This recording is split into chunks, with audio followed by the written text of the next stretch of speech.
En este momento, algo está ocurriendo en el estrecho de Hormuz, a lo que la mayoría de los estadounidenses no le está prestando atención, pero la historia dice que deberían hacerlo. Irán está incautando barcos, Estados Unidos está apretando un bloqueo, y Washington dice que no hay un plazo definido para cuánto tiempo podría durar esto.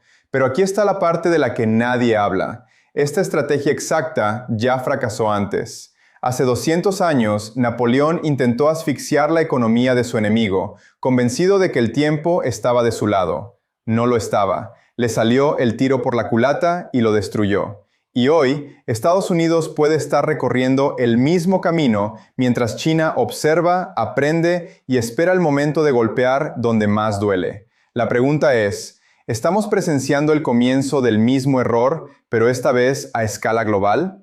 Todo imperio que alguna vez intentó bloquear a una potencia en ascenso desencadenó una reconfiguración global. Todos y cada uno de ellos, sin excepción. Y quiero argumentar hoy, usando la teoría de juegos y la historia estructural, que lo que Estados Unidos está haciendo en el mar Arábigo en este momento no es una operación militar. Es una apuesta económica de proporciones existenciales. Y Estados Unidos no tiene las cartas ganadoras en la mano. Permíteme retroceder, porque creo que es importante entender cómo llegamos hasta aquí.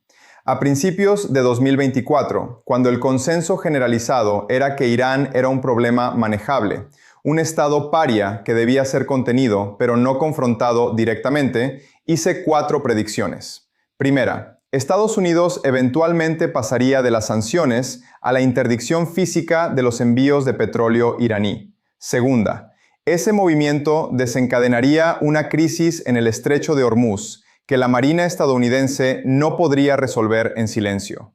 Tercera, los aliados del Golfo de Estados Unidos comenzarían discretamente a inclinarse hacia una salida negociada en lugar de una escalada. Cuarta, China usaría la crisis para acelerar su arquitectura de pagos alternativa para el petróleo sancionado. 3 de esas 4 predicciones ya se han cumplido. No hice esas predicciones porque sea especial. Las hice porque uso un método, un marco de análisis al que llamo historia predictiva, que utiliza la teoría de juegos y los patrones estructurales de la historia para entender hacia dónde van las cosas. Y hoy quiero usar ese mismo marco para decirte exactamente cómo termina este bloqueo y a quién destruye en el proceso. ¿Cómo hago predicciones? Analizo 3 cosas. Primero, analizo la estructura, las fuerzas estructurales profundas que moldean una situación. Geografía, población, economía. Estas cosas no cambian rápidamente. Restringen lo que es posible. Segundo, analizo los incentivos.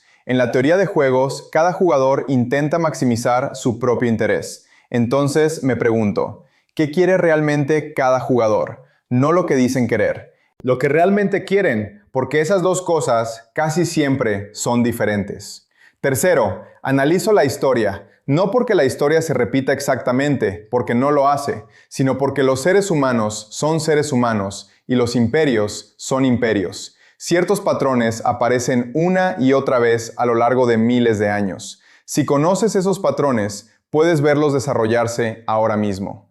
Veamos a los jugadores. ¿Qué dice Estados Unidos que quiere? Washington dice que quiere que Irán abandone su programa nuclear, deje de apoyar a milicias proxy en todo el Medio Oriente y se siente a la mesa de negociación bajo términos estadounidenses. Esa es la posición declarada. ¿Qué quiere realmente Estados Unidos? Mi análisis muestra que el objetivo real es algo mucho más estructural. Estados Unidos quiere demostrar que todavía puede imponer la muerte económica a cualquier país que desafíe el orden internacional basado en el dólar.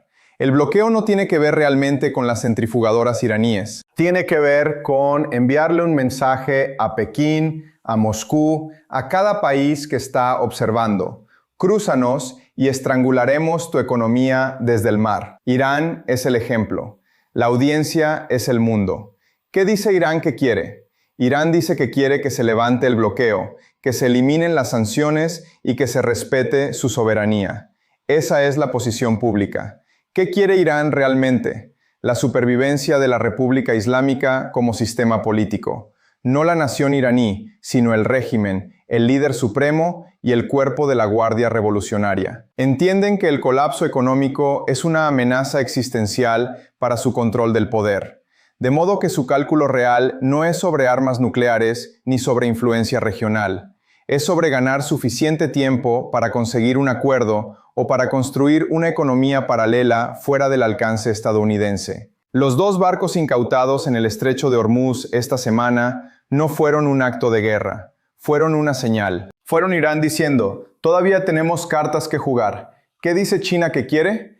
Pekín dice que quiere una resolución pacífica, respeto al derecho internacional y libre navegación en las vías marítimas globales. ¿Qué quiere China realmente? China importa aproximadamente 11 millones de barriles de petróleo al día. Una parte significativa de eso fluye a través del Golfo Pérsico, pero más importante que el petróleo es el precedente. Si Estados Unidos puede bloquear a Irán sin consecuencias, puede bloquear a cualquiera, incluidas las propias líneas de suministro energético de China. Pekín está observando esta operación como un ensayo general para su propio posible cerco. China no quiere necesariamente que Irán gane esta confrontación, pero China no puede, bajo ninguna circunstancia, permitir que Estados Unidos establezca que los bloqueos funcionan. ¿Qué quiere Arabia Saudita? Riad dice que apoya la estabilidad en el Golfo. Lo que Riad realmente quiere es evitar ser el último país interpuesto entre la infraestructura militar estadounidense y las represalias iraníes. Los saudíes pasaron décadas albergando fuerzas estadounidenses como un activo estratégico. Ahora están comenzando a calcular si ese activo se ha convertido en un pasivo. Bien, tengo a los jugadores y sus intereses reales. Ahora veamos las realidades estructurales. Hecho estructural número 1. Estados Unidos redirigió 31 embarcaciones en la primera semana del bloqueo. Eso suena significativo. Permíteme repetirlo. 31 embarcaciones en 7 días. Irán exporta aproximadamente 1,5 millones de barriles de petróleo al día. Con la capacidad actual de los petroleros, eso significa aproximadamente entre 7 y 10 movimientos de buques cisterna al día desde los puertos iraníes. 31 redirecciones en 7 días interceptan quizás el 40% del flujo, en el mejor de los casos. El otro 60% se mueve a través de intermediarios, transferencias de barco a barco en aguas internacionales y lo que la industria naviera llama operaciones de flota oscura, embarcaciones que han desactivado sus transpositores. El bloqueo tiene fugas. Las matemáticas simplemente no funcionan si el objetivo es el estrangulamiento económico total. Hecho estructural número 2. El estrecho de Hormuz transporta aproximadamente el 20% del suministro mundial de petróleo a través de una vía marítima que en su punto más estrecho tiene apenas 33 kilómetros de ancho. Quiero que entiendas algo. Estados Unidos no controla ese estrecho, lo patrulla. Hay una diferencia. Irán ha pasado 30 años preparando sistemas de misiles antibuque, enjambres de drones y tácticas de lanchas de ataque rápido diseñadas específicamente para hacer que ese estrecho sea ingobernable. Si Estados Unidos presiona demasiado, todos los juegos de guerra que el Pentágono ha ejecutado en esa geografía terminan de la misma manera. Estados Unidos gana la campaña aérea, Irán gana la campaña del caos, y los precios del petróleo alcanzan niveles que colapsan la economía global antes de que se pueda llegar a una resolución política. Hecho estructural número 3. Esto no es solo mi opinión, es uno de los hechos más consolidados de la historia militar. Los bloqueos económicos tienen una tasa de éxito de aproximadamente el 30% contra estados con socios comerciales alternativos. Contra estados sin alternativas, la tasa sube significativamente. Contra Irán en 2026, con China operando un sistema de pagos paralelo en yuanes, y una red de envíos en la sombra que ha sido construida silenciosamente desde 2018, Estados Unidos está aplicando una solución del 30%. La pregunta no es si el bloqueo quebrará a Irán. La pregunta es si el bloqueo se quebrará antes de que lo haga Irán. Hecho estructural número 4. Trump ha dicho ahora que no hay un plazo para el conflicto. ha extendido el alto al fuego. Un alto al fuego, debo recordarte que Irán violó en cuestión de horas al incautar buques portacontenedores, mientras simultáneamente se mantenía el bloqueo.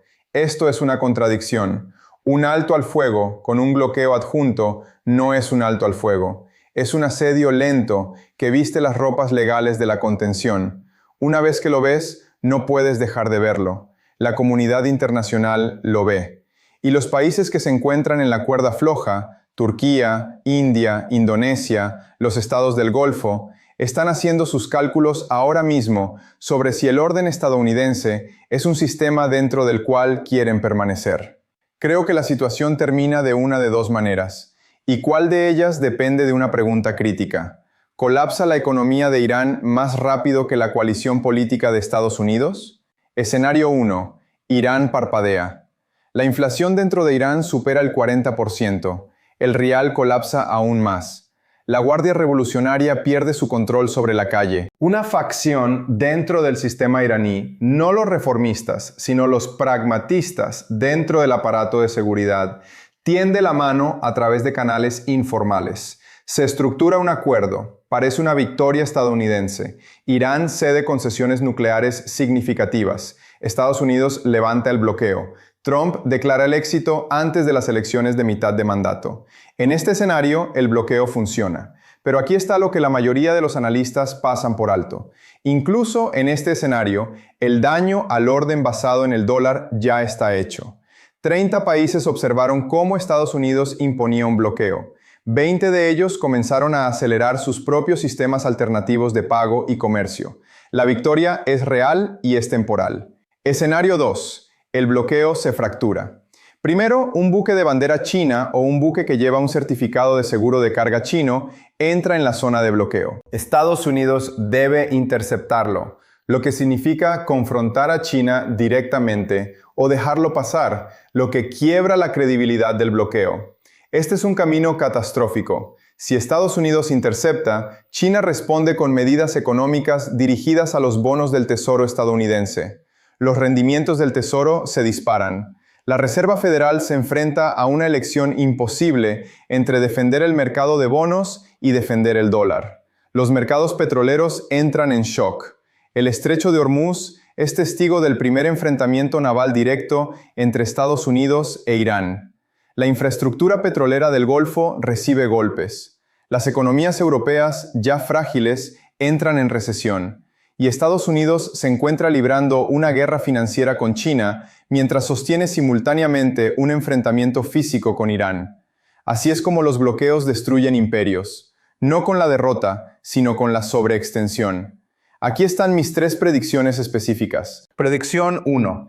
El alto al fuego colapsará formalmente en los próximos 60 días, pero el actor que lo termine no será Irán. Será un tercer actor, muy probablemente una entidad naviera china o un comprador de petróleo indio que forzará una confrontación que Washington ha estado intentando retrasar. Predicción 2. En un plazo de 12 a 24 meses, veremos el anuncio formal de un mecanismo de fijación de precios energéticos del Golfo, denominado en una moneda distinta al dólar estadounidense. No será una declaración dramática. Se presentará como un ajuste técnico, pero será el momento que los historiadores marquen como el inicio del fin de la dominancia del petrodólar. Predicción 3. El resultado a largo plazo de esta crisis no es la victoria estadounidense ni la rendición iraní. Es la emergencia de una economía global de sistema dual. Un bloque anclado a la liquidación en dólares. Otro bloque anclado al yuan y a la liquidación alternativa, con los países del sur global eligiendo cuál de los dos bloques les ofrece mejores condiciones. Estados Unidos conservará la mayor parte de la alianza occidental, perderá la mayor parte del resto. Y dentro de 50 años, los historiadores mirarán hacia atrás al bloqueo del Mar Arábigo de 2026 como el momento en que el orden mundial estadounidense dejó de ser universal y se convirtió en meramente regional. Ante la pregunta de si Trump tiene razón en que la presión máxima es el único lenguaje que Irán entiende, la respuesta es que la presión máxima funcionó en un mundo unipolar. Ya no vivimos en un mundo unipolar. En 2012, cuando las sanciones paralizaron las exportaciones de petróleo de Irán, no había ningún sistema de pago alternativo, ninguna flota oscura a escala y ninguna infraestructura china absorbiendo el desbordamiento. Hoy, los tres existen. La misma herramienta produce un resultado diferente en un entorno estructural diferente. Ante la pregunta de si Israel cambia el cálculo, la respuesta es no. Israel tiene un fuerte incentivo para ver el programa nuclear de Irán degradado y su influencia regional recortada. Pero Israel no tiene un fuerte incentivo para ver a Estados Unidos desencadenar una crisis financiera global en la búsqueda de ese objetivo. Los planificadores estratégicos israelíes están observando el bloqueo con tanta ansiedad como optimismo. Una economía global desestabilizada reduce la capacidad de Estados Unidos para apoyar a Israel a largo plazo. El cálculo israelí es más matizado de lo que la conversación política estadounidense sugiere. Ante la pregunta de si la administración Trump es consciente de estos riesgos, la respuesta es que partes de la administración los ven con claridad. El problema no es la conciencia, el problema es la estructura de incentivos. Un presidente que ha enmarcado toda su política exterior en torno a la dureza, que ha apostado su imagen política a no dar marcha atrás, se enfrenta a una trampa estructural. Dar marcha atrás en el bloqueo ahora significa admitir que la presión máxima fracasó, lo cual es políticamente imposible antes de las elecciones de mitad de mandato. Entonces, la política continúa, no porque esté funcionando, sino porque detenerla es políticamente más costoso que continuarla. La historia, como siempre, no perdona a quienes ignoran sus lecciones. Permíteme cerrar con una analogía histórica. En 1806, Napoleón Bonaparte emitió los Decretos de Berlín. Declaró un bloqueo de toda la costa británica. Estrangularía a Gran Bretaña económicamente. Lo llamó el sistema continental. Sobre el papel era un asedio económico total. En la práctica fue catastrófico para Napoleón. Portugal se negó a cumplir. Rusia abandonó el sistema en menos de 4 años. El bloqueo requirió que Napoleón siguiera expandiendo sus compromisos militares para hacerlo cumplir. Cada acción de cumplimiento creaba un nuevo enemigo. Invadió España para cerrar sus puertos. Invadió Rusia para castigar su deserción. El sistema continental no destruyó a Gran Bretaña, destruyó a Napoleón. Lo destruyó no con una sola derrota, sino con el costo acumulativo de intentar mantener un asedio económico contra un mundo que seguía encontrando la manera de rodearlo. Napoleón es Estados Unidos ahora mismo. El bloqueo es el sistema continental. Irán no es Gran Bretaña. Irán es Portugal. El eslabón débil que se negó a cumplir y que con ello reveló los límites del sistema. La verdadera contienda es entre Washington y cada país que observa para ver si el sistema puede hacerse cumplir sin fracturar al que lo aplica. Estados Unidos construyó el orden económico más grande de la historia humana. Ahora está usando ese orden como un arma. Y la pregunta no es si Irán sobrevivirá al bloqueo. La pregunta es si el bloqueo sobrevivirá al mundo. Ese es mi análisis de hoy. Recuerda que esto no es profecía, es teoría de juegos e historia estructural. Puede estar equivocado, pero si lo está, volveremos a analizar por qué. De eso se trata este análisis.